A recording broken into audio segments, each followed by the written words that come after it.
Start. MTC 2303 number 18. It was a pleasure meeting you at your gallery last week. I appreciate your effort to select and exhibit diverse artwork. As I mentioned, I greatly admire Robert D. Parker's paintings, which emphasize the beauty of nature. Robert D. Parker.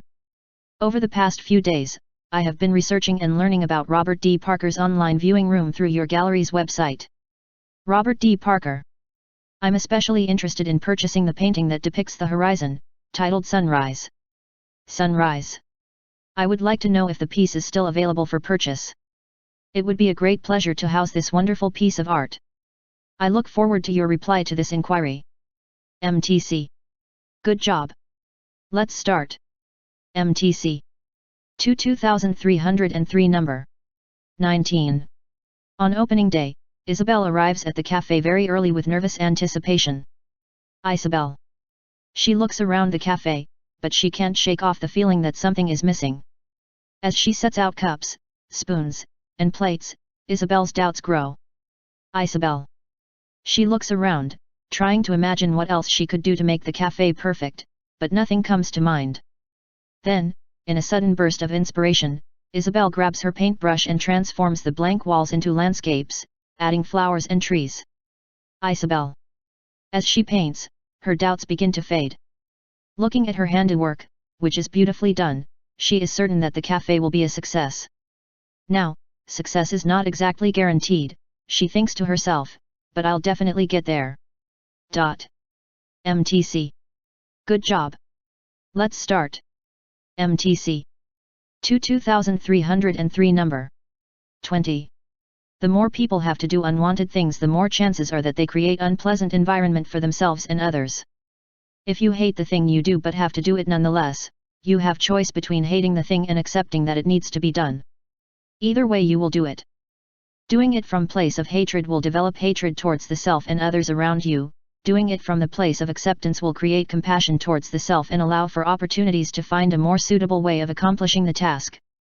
If you decide to accept the fact that your task has to be done, start from recognizing that your situation is a gift from life. This will help you to see it as a lesson in acceptance. MTC. Good job. Let's start. MTC 2303 number 21. Everyone's heard the expression, don't let the perfect become the enemy of the good. If you want to get over an obstacle so that your idea can become the solution-based policy you've long dreamed of, you can't have an all-or-nothing mentality. You have to be willing to alter your idea and let others influence its outcome. You have to be okay with the outcome being a little different, even a little less, than you wanted. Say you're pushing for a Clean Water Act. Even if what emerges isn't as well funded as you wished, or doesn't match how you originally conceived the bill, you'll have still succeeded in ensuring that kids in troubled areas have access to clean water. That's what counts, that they will be safer because of your idea and your effort. Is it perfect? No. Is there more work to be done? Absolutely. But in almost every case, helping move the needle forward is vastly better than not helping at all. MTC. Good job. Let's start.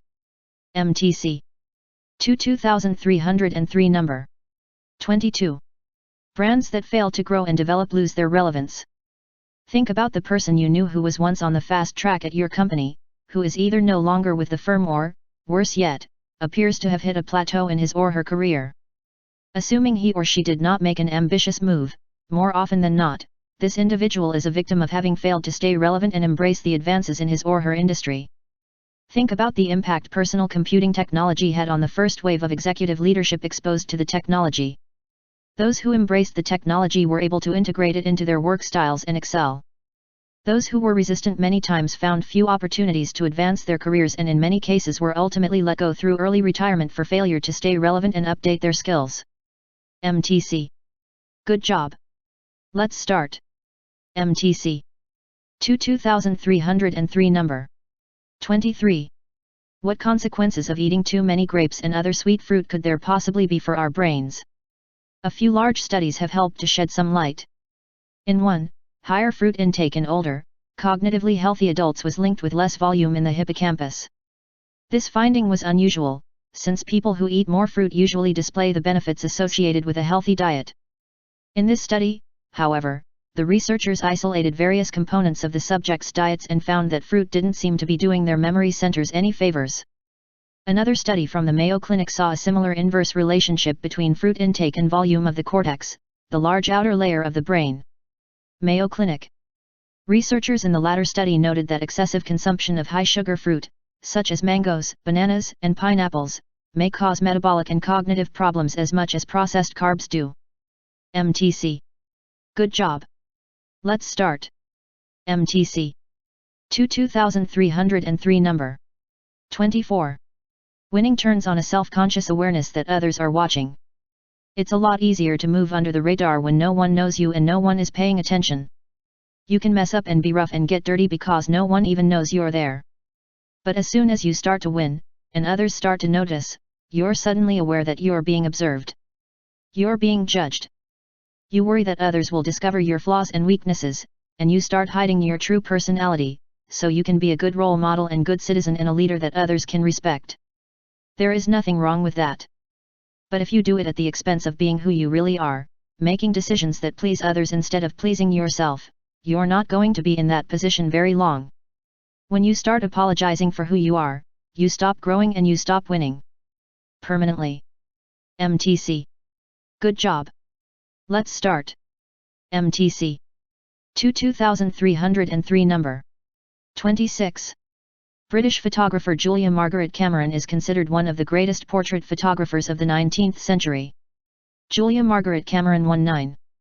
Born in Calcutta, India, into a British family, Cameron was educated in France. Calcutta Cameron. Given a camera as a gift by her daughter in December 1863, she quickly and energetically devoted herself to the art of photography. 186312. She cleared out a chicken coop and converted it into studio space where she began to work as a photographer. Cameron made illustrative studio photographs, convincing friends and family members to pose for photographs, fitting them in theatrical costumes and carefully composing them into scenes. Cameron. Criticized for her so-called bad technique by art critics in her own time, she ignored convention and experimented with composition and focus. Later critics appreciated her valuing of spiritual depth over technical perfection and now consider her portraits to be among the finest expressions of the artistic possibilities of the medium. MTC. Good job. Let's start. MTC. 2303 number 29. Human beings like certainty. This liking stems from our ancient ancestors who needed to survive alongside saber-toothed tigers and poisonous berries. Our brains evolved to help us attend to threats, keep away from them, and remain alive afterward. In fact, we learned that the more certain we were about something, the better chance we had of making the right choice. Is this berry the same shape as last time? The same size? If I know for certain it is, my brain will direct me to eat it because I know it's safe. And if I'm uncertain, my brain will send out a danger alert to protect me. The dependence on certainty all those millennia ago ensured our survival to the present day, and the danger alert system continues to protect us. This is achieved by our brains labeling new, vague, or unpredictable everyday events and experiences as uncertain. Our brains then generate sensations, thoughts, and action plans to keep us safe from the uncertain element, and we live to see another day. MTC. Good job. Let's start. MTC. 2303 number 30. Robert Blattberg and Stephen Hodge noted that, in a changing environment, it is not clear that consistency is always a virtue and that one of the advantages of human judgment is the ability to detect change. Robert Blattberg, Stephen Hoke. Thus, in changing environments, it might be advantageous to combine human judgment and statistical models. Blattberg and Hodge examined this possibility by having supermarket managers forecast demand for certain products and then creating a composite forecast by averaging these judgments with the forecasts of statistical models based on past data. Blattberg-Hoke. The logic was that statistical models assume stable conditions and therefore cannot account for the effects on demand of novel events such as actions taken by competitors or the introduction of new products. Humans, however, can incorporate these novel factors in their judgments. The composite or average of human judgments and statistical models proved to be more accurate than either the statistical models or the managers working alone. MTC. Good job.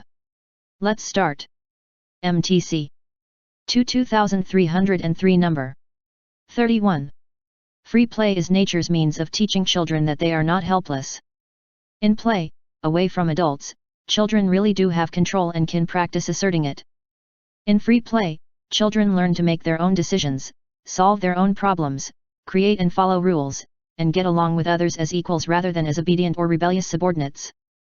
In active outdoor play, children deliberately dose themselves with moderate amounts of fear and they thereby learn how to control not only their bodies, but also their fear. In social play, children learn how to negotiate with others, how to please others, and how to manage and overcome the anger that can arise from conflicts. None of these lessons can be taught through verbal means, they can be learned only through experience, which free play provides. MTC. Good job. Let's start. MTC. 2303 number 32. Many early .com investors focused almost entirely on revenue growth instead of net income. Many early .com companies earned most of their revenue from selling advertising space on their websites. To boost reported revenue, some sites began exchanging ad space. Company A would put an ad for its website on Company B's website, and Company B would put an ad for its website on Company A's website. AB, BA. No money ever changed hands, but each company recorded revenue, for the value of the space that it gave up on its site, and expense, for the value of its ad that it placed on the other company's site. This practice did little to boost net income and resulted in no additional cash inflow, but it did boost reported revenue. This practice was quickly put to an end because accountants felt that it did not meet the criteria of the revenue recognition principle. MTC. Good job. Let's start. MTC. 2303 number 33. Scholars of myth have long argued that myth gives structure and meaning to human life, that meaning is amplified when a myth evolves into a world. A virtual world's ability to fulfill needs grows when lots and lots of people believe in the world. Conversely, a virtual world cannot be long sustained by a mere handful of adherents. Consider the difference between a global sport and a game I invent with my 9 friends and play regularly. 9. My game might be a great game, one that is completely immersive, one that consumes all of my group's time and attention. If its reach is limited to the 10 of us, though, then it's ultimately just a weird hobby, and it has limited social function. 10. For a virtual world to provide lasting, wide-ranging value, its participants must be a large enough group to be considered a society. When that threshold is reached, psychological value can turn into wide-ranging social value. MTC. Good job. Let's start. MTC. 2303 number 34. It seems natural to describe certain environmental conditions as extreme, harsh, benign, or stressful. It may seem obvious when conditions are extreme, the midday heat of a desert, the cold of an Antarctic winter, the salinity of the Great Salt Lake. But this only means that these conditions are extreme for us, given our particular physiological characteristics and tolerances. To a cactus there is nothing extreme about the desert conditions in which cacti have evolved, nor are the icy lands of Antarctica an extreme environment for penguins. It is lazy and dangerous for the ecologist to assume that all other organisms sense the environment in the way we do. Rather, the ecologist should try to gain a worm's eye or plant's eye view of the environment, to see the world as others see it.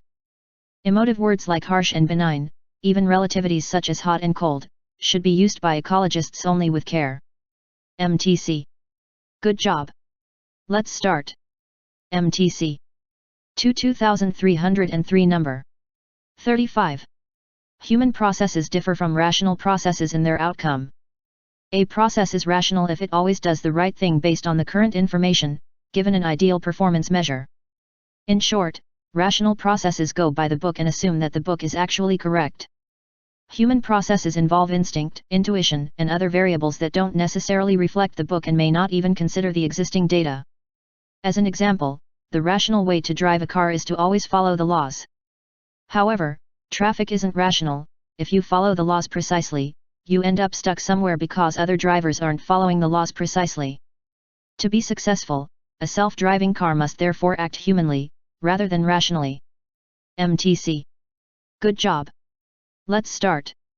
MTC. 2303 number 36. Like positive habits, bad habits exist on a continuum of easy to change and hard to change. When you get toward the hard end of the spectrum, note the language you hear: breaking bad habits and battling addiction. It's as if an unwanted behavior is a nefarious villain to be aggressively defeated. But this kind of language, and the approaches it spawns, frames these challenges in a way that isn't helpful or effective. I specifically hope we will stop using this phrase, break a habit. This language misguides people. The word break sets the wrong expectation for how you get rid of a bad habit. This word implies that if you input a lot of force in one moment, the habit will be gone. However, that rarely works, because you usually cannot get rid of an unwanted habit by applying force one time. MTC. Good job. Let's start. MTC. 2303 number 37. A common but incorrect assumption is that we are creatures of reason when, in fact, we are creatures of both reason and emotion. We cannot get by on reason alone since any reason always eventually leads to a feeling. Should I get a whole grain cereal or a chocolate cereal? I can list all the reasons I want, but the reasons have to be based on something. For example, if my goal is to eat healthy, I can choose the whole grain cereal, but what is my reason for wanting to be healthy? I can list more and more reasons such as wanting to live longer, spending more quality time with loved ones, etc., but what are the reasons for those reasons? You should be able to see by now that reasons are ultimately based on non-reason such as values, feelings, or emotions. These deep-seated values, feelings, and emotions we have are rarely a result of reasoning, but can certainly be influenced by reasoning. We have values, feelings, and emotions before we begin to reason and long before we begin to reason effectively. MTC. Good job. Let's start. MTC. 2303 number 38. Electric communication is mainly known in fish. The electric signals are produced in special electric organs. When the signal is discharged, the electric organ will be negatively loaded compared to the head and an electric field is created around the fish. A weak electric current is created also in ordinary muscle cells when they contract. In the electric organ, the muscle cells are connected in larger chunks, which makes the total current intensity larger than in ordinary muscles. The fish varies the signals by changing the form of the electric field or the frequency of discharging. The system is only working over small distances, about 1 to 2 meters. 1-2. This is an advantage since the species using the signal system often live in large groups with several other species. If many fish send out signals at the same time, the short range decreases the risk of interference. MTC. Good job. Let's start. MTC. 2303 number 39. Creativity can have an effect on productivity.